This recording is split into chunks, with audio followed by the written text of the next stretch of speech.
అట్లుంది పరిస్థితి. బాలకోట గారు మీ స్పందన చెప్పండి ప్లీజ్. వెంకటేష్ గారు నమస్తే. నమస్కారం అండి. సుమూర్తి గారికి అలాగే ఎమ్మెల్యే శిరీష గారికి కూడా నమస్కారాలు. నమస్కారం. వెంకటకృష్ణ గారు, జగన్మోహన్ రెడ్డి గారు 18 సంవత్సరాల బాలాకుమారుడు కాదు. ఆయనకు అరటిపండు ఒలిసి చేతిలో పెడితే తినలేని అమాయకుడు ఏమాత్రం కాదు. గుట్టుక్కును మింగగలడు. అరటిపండు పెట్టినా మింగగలడు, భూములు పెట్టినా మింగగలడు, గనులు పెట్టినా పండు పెట్టినా మింగగలడు. ఆయనకు సూక్తులు చెప్పాల్సినంత అవసరం కూటమి ప్రభుత్వానికి లేదు, నాకు అసలు లేదు. ఈయన మనిషి అయితే ఆయన అంటున్నాడు కదా చంద్రబాబు నాయుడు గారిని, అన్నం తింటున్నారా గడ్డి తింటున్నారనని.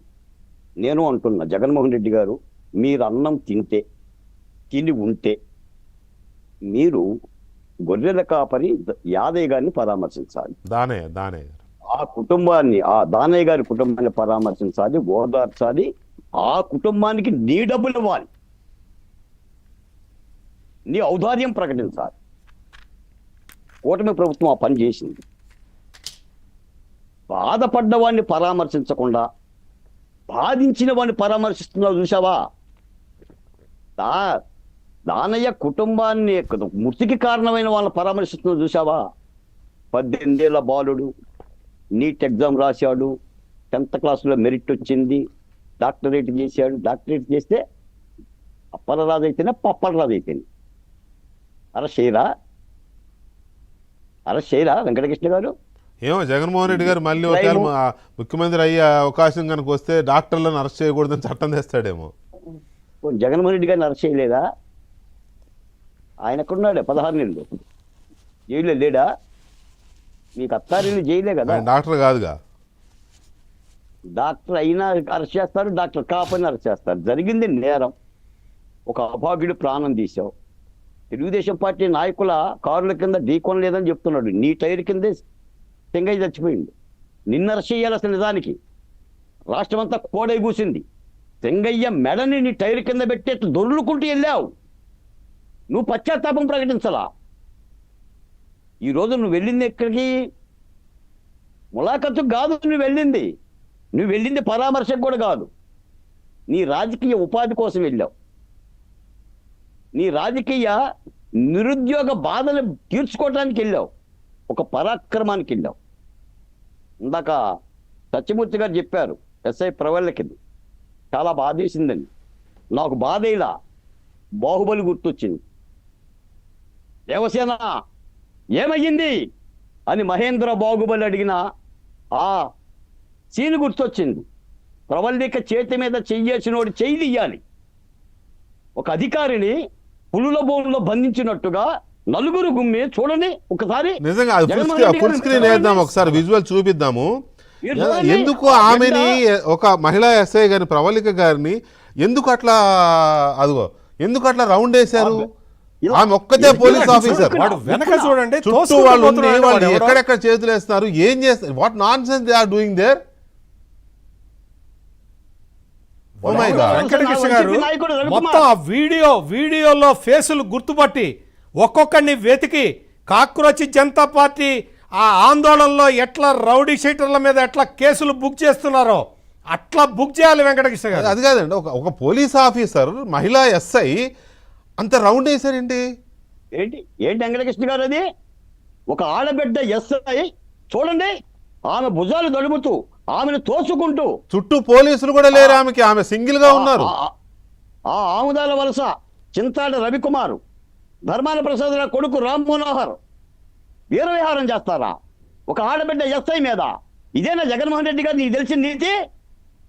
ఇదేనా నీటు? ఇదేనా ఫస్ట్ క్లాస్? ఆవిడ భయపడిపోయిందండి. ఆవిడ అసలు వాళ్ళ దాడికి ఆమె భయపడిపోయింది. ఆమె ఆ బిడ్డ ఏ సామాజిక వర్గం నాకు తెలియదు, కానీ ఎవరైతే ఏంటండి, మనిషి కదండి, మహిళ కదండి, సామాజిక వర్గాలతో పని ఏంటండి? అంటే ఇలాంటి యొక్క దుర్మార్గ కార్యక్రమాలు. మీరు ఇంత ఒక మాట అన్నారు వెంకటకృష్ణ గారు, జగన్మోహన్ రెడ్డి గారు బయలుదేరటానికి ముందు ఉన్నోడు ఆఖరి వరకు ఉంటాడు. వాడే ఉంటాడు, వాడే జై అంటాడు. ములాఖత్ నిబంధనలు తెలియవా? సీదిరప్పర్రాజు సీదుకుంటూ లోపలే ఉంటాడన్న సంగతి తెలియదా? పోనీ పరామర్శించావా? వెళ్ళావా? జైలు గోడల మధ్య వాళ్ళని పరామర్శించడం ఏంది? నీ తాడేపల్లి పిలిపించుకోకూడదా? ఆయన భార్యని పరామర్శించడానికి, బిడ్డలను పరామర్శించడానికి జైలు గోడలు కావాలా? నువ్వు వెళ్ళింది దేనికి అర్థం కావట్లేదు లేదా? 2 గంటల నుంచి 3 గంటలకు అడిగారు, 3 నుంచి 4 గంటలుగా అడిగారు, 5 గంటలైనా కూడా నువ్వు చేరలేదు. వెంకటకృష్ణ గారు, ఈ కార్యక్రమాన్ని ఏమంటారు? రేపు భోగాపురం ఎయిర్పోర్టు రంగరంగ వైభవంగా ఉత్తరాంధ్ర కళ తీరుతుందని, వైభవోపేతంగా దశాబ్దాల నాటి ఉత్తరాంధ్ర ప్రజల యొక్క భోగాపురం ఎయిర్పోర్ట్కి చంద్రబాబు నాయుడు గారికి ఎక్కడ క్రెడిబిలిటీ వస్తుందో, క్రెడిట్ వస్తుందనో దాన్ని దెబ్బకొట్టడానికి చేసిన కార్యక్రమం కాదా ఇది? రేపు ప్రధానమంత్రి నరేంద్ర మోడీ గారిని నగుబాటు చేయడానికి చేసిన కార్యక్రమం కాదా? ఈ రాష్ట్రాన్ని ఇబ్బంది పెట్టి ఏంటి నీ రాజకీయం, ఏంటి నీ ఉపాధి అవకాశం అంటే ఇలా రెచ్చగొడితే, పోలీసు వాళ్ళ మీద దూకుడుగా పోతే జిందాబాదులు కొట్టించుకుంటే అధికారం వస్తుందా? జగన్మోహన్ రెడ్డి గారు 30 ఏళ్ళు అధికారంలో ఉంటామన్నావు, ఏమైంది చెప్పండి? 5 ఏళ్ళలో కూలిపోయావు, 175 వస్తాయి అన్నావు, 11 వచ్చింది, మళ్ళీ అవే ప్రగల్భాలు. సీదిరప్పలరాజు ఏం చేశాడు మీకు తెలియదా?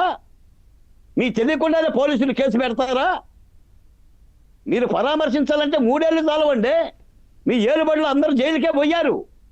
ధనుంజయ రెడ్డి గారిని పరామర్శించలా, కృష్ణమోహన్ రెడ్డి గారిని పరామర్శించలా, కసిరెడ్డిని పరామర్శించలా, విజయసాయి రెడ్డి గారిని కూడా పరామర్శించాలి. మీరు వాళ్ళు చూడండి, మీరు పరామర్శించాలంటే మొత్తం వాళ్ళే కదా. ఇది ఇది ఇది ఏ మాత్రం సహించరాని దాడి ఇది.